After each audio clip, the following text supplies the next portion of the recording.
اگر اس پیڑ کے پاس نہیں جاتے تو میں اور آپ آج اس دنیا میں نہیں ہوتے. نہیں جاتے تو زمین پہ بھی نہیں آتے.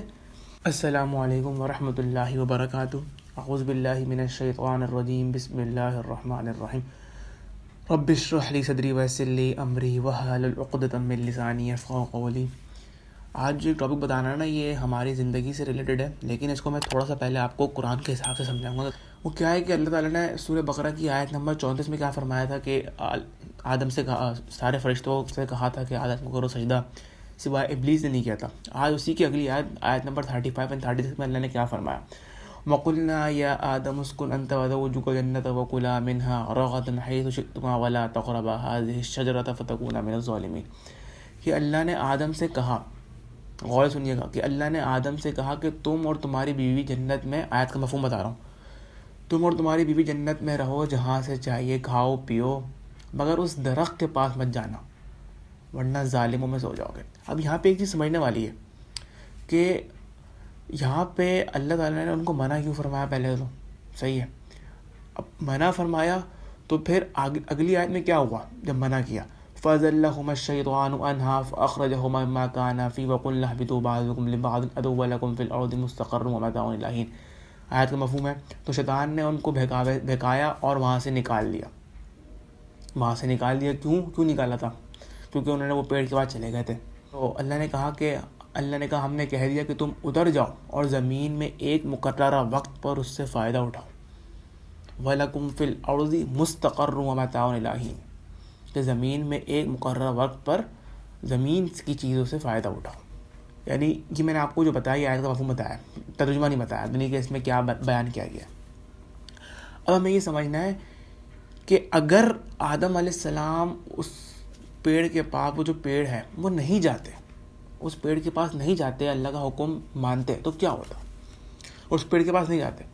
اگر اس پیڑ کے پاس نہیں جاتے تو میں اور آپ آج اس دنیا میں نہیں ہوتے، کیونکہ وہ جنت میں ہی رہتے، دنیا میں نہیں آتے. تو دیکھیں اللہ تعالیٰ نے ہر چیز کے پیچھے ایک اسباب اور ایک وجہ اور ایک لاجک بنائی ہے کہ انسان سے اگر کوئی چیز گناہ بھی ہو رہا ہے نا تو اس کے پیچھے بھی لاجک ہے. لیکن پھر کیا ہوا؟ ایسا نہیں، اللہ نے آگے بتایا ہے.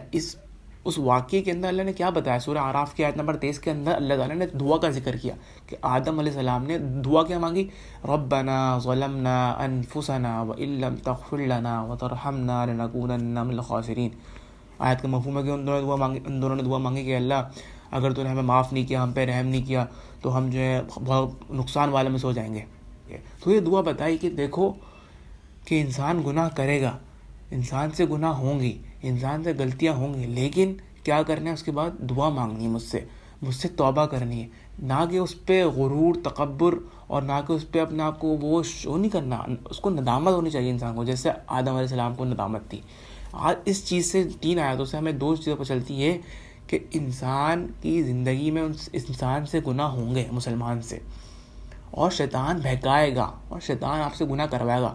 جب آدم علیہ السلام سے گناہ کروا سکتا ہے تو میں اور آپ کیا ہیں؟ پھر ہم تو انسان ہیں، ہم تو ویسے ہی جو ہے ہم نبی تو ہے نہیں. نبی ہوتے ہیں جو معصوم ہوتے ہیں، جو 100% پرفیکٹ ہوتے ہیں. ہم تو انسان ہیں، ہم سے تو غلطیاں ہوں گی، شیطان ہمیں بہکاتا رہے گا. لیکن کیا کرنا ہے؟ ہمیں اللہ سے توبہ کرنی ہے. دوسری یہ چیز کہ اللہ کے ہر کام کے پیچھے مصلحت ہوتی ہے.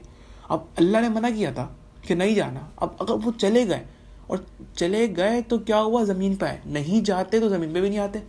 تو اللہ کو ایک نظام چلانا تھا، اور اس نظام سے اللہ نے ہمیں 3 چیزیں بتائیں کہ شیطان تمہارا کھلا دشمن ہے.